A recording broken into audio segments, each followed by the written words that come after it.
অবশেষে দীর্ঘ প্রতীক্ষা এবং বহু বছরের জল্পনা-কল্পনার অবসান ঘটিয়ে সরকারি চাকরিজীবীদের জন্য এক ঐতিহাসিক ও যুগান্তকারী মুহূর্তের সূচনা হয়েছে। প্রিয় সরকারি চাকরিজীবী ভাই ও বোনেরা, আজকের সকালের আপডেট নিউজে আপনাদের স্বাগত। যারা আমাদের চ্যানেলে নতুন তারা এক্ষুনি চ্যানেলটি সাবস্ক্রাইব করুন, আর হ্যাঁ, অবশ্যই কমেন্ট করে জানাবেন আপনারা কে কোন জেলা থেকে আমাদের ভিডিওটি দেখছেন। তবে চলুন কথা না বাড়িয়ে আজকের সর্বশেষ সংবাদটি জেনে নিন। নবম জাতীয় বেতন স্কেলের চূড়ান্ত রূপরেখা অনুমোদিত হয়েছে এবং এর বিস্তারিত দিক নির্দেশনা জাতির সামনে তুলে ধরেছেন অন্তর্বর্তীকালীন সরকারের প্রধান উপদেষ্টা ড. মুহাম্মদ ইউনুস। আজ এক বিশেষ ভাষণে তিনি দেশবাসীকে এবং বিশেষ করে প্রজাতন্ত্রের ২২ লক্ষ সরকারি কর্মচারীকে আশ্বস্ত করে জানিয়েছেন যে নবম পে স্কেলের কাঠামো চূড়ান্ত করা হয়েছে, যেখানে গ্রেড সংখ্যা কমিয়ে ১৩টি নির্ধারণ করা হয়েছে এবং বেতন কাঠামোর অনুপাত ১:৪ বা ১:৪ করার সিদ্ধান্ত গৃহীত হয়েছে। এই ঘোষণার মধ্য দিয়ে দীর্ঘদিনের বেতন বৈষম্য এবং প্রশাসনিক স্থবিরতার অবসান ঘটতে চলেছে বলে মনে করছেন সংশ্লিষ্টরা। প্রধান উপদেষ্টা তার জাতির উদ্দেশ্যে দেওয়া ভাষণে বিগত দিনের বঞ্চনার ইতিহাস তুলে ধরেন। তিনি উল্লেখ করেন যে সর্বশেষ ২০১৫ সালে অষ্টম পে স্কেল ঘোষণা করা হয়েছিল। নিয়ম অনুযায়ী প্রতি ৫ বছর পর পর নতুন পে স্কেল বা মহার্ঘ ভাতা দেওয়ার কথা থাকলেও গত এক দশকে সরকারি কর্মচারীরা কার্যত কোনো বড় ধরনের সুযোগ সুবিধা পাননি। বিশেষ করে ২০২০ সালে যখন নতুন পে স্কেল দেওয়ার সময় হয়েছিল, তখন তৎকালীন সরকার করোনা মহামারী এবং বিভিন্ন রাজনৈতিক অস্থিরতার দজুহাত দেখিয়ে বেতন বৃদ্ধির দাবিটি নাকচ করে দেয়। সাবেক প্রধানমন্ত্রী শেখ হাসিনার সরকার এ বিষয়ে কোনো ইতিবাচক পদক্ষেপ না নেওয়ায় সরকারি কর্মকর্তা ও কর্মচারীদের মধ্যে চরম হতাশা ও ক্ষোভের সৃষ্টি হয়েছিল। দ্রব্যমূল্যের ঊর্ধ্বগতির বাজারে তারা মানবেতর জীবনযাপন করছিলেন। কিন্তু অন্তর্বর্তীকালীন সরকার দায়িত্ব গ্রহণের পরপরই এই বিশাল জনগোষ্ঠীর দাবির প্রতি সম্মান প্রদর্শন করে। প্রধান উপদেষ্টা জানান, দায়িত্ব নেওয়ার পরপরই সরকারি চাকরিজীবীদের পক্ষ থেকে প্রবল চাপ এবং যৌক্তিক দাবি উত্থাপন করা হয়। সেই দাবির প্রেক্ষিতে এবং রাষ্ট্রীয় দায়িত্ববোধ থেকে তিনি প্রায় ৫ মাস আগে একটি উচ্চ ক্ষমতা সম্পন্ন পে কমিশন গঠন করে দেন।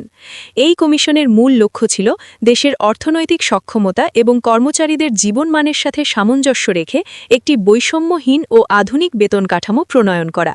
অবশেষে দীর্ঘ ৫ মাসের নিরলস পরিশ্রম, পর্যালোচনা এবং বিশ্লেষণের পর পে কমিশন তাদের খসড়া চূড়ান্ত করেছে এবং সরকারের কাছে তাদের সুপারিশমালা পেশ করার প্রস্তুতি সম্পন্ন করেছে। নতুন এই কাঠামোর সবচেয়ে বৈপ্লবিক দিক হল গ্রেড সংখ্যার পরিবর্তন। দীর্ঘদিন ধরে প্রচলিত ২০টি গ্রেডের পদ্ধতি বাতিল করে সেটিকে ১৩টি গ্রেডে নামিয়ে আনার সিদ্ধান্ত নেওয়া হয়েছে।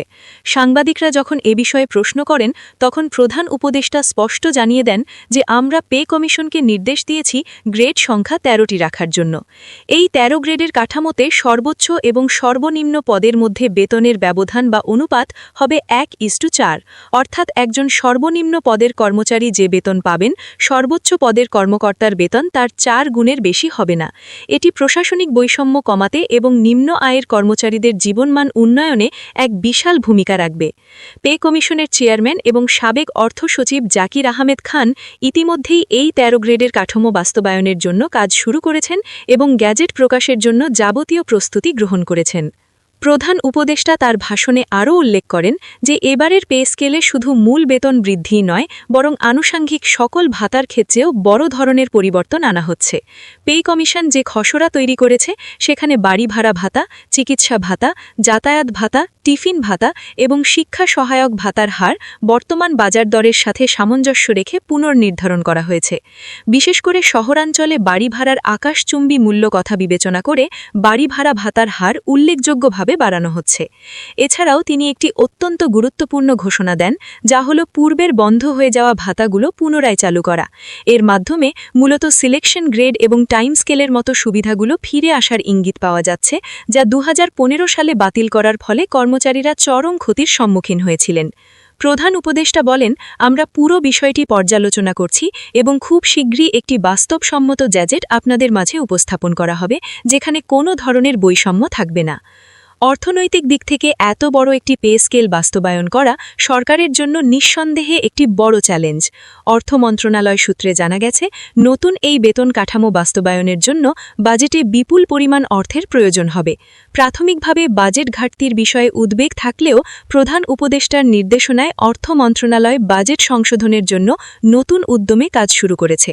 জানা গেছে, এই পে স্কেল বাস্তবায়নের জন্য প্রায় ৭০,০০০ কোটি টাকার বাজেট বরাদ্দ দেওয়া সম্ভব বলে মনে করছে অর্থ বিভাগ।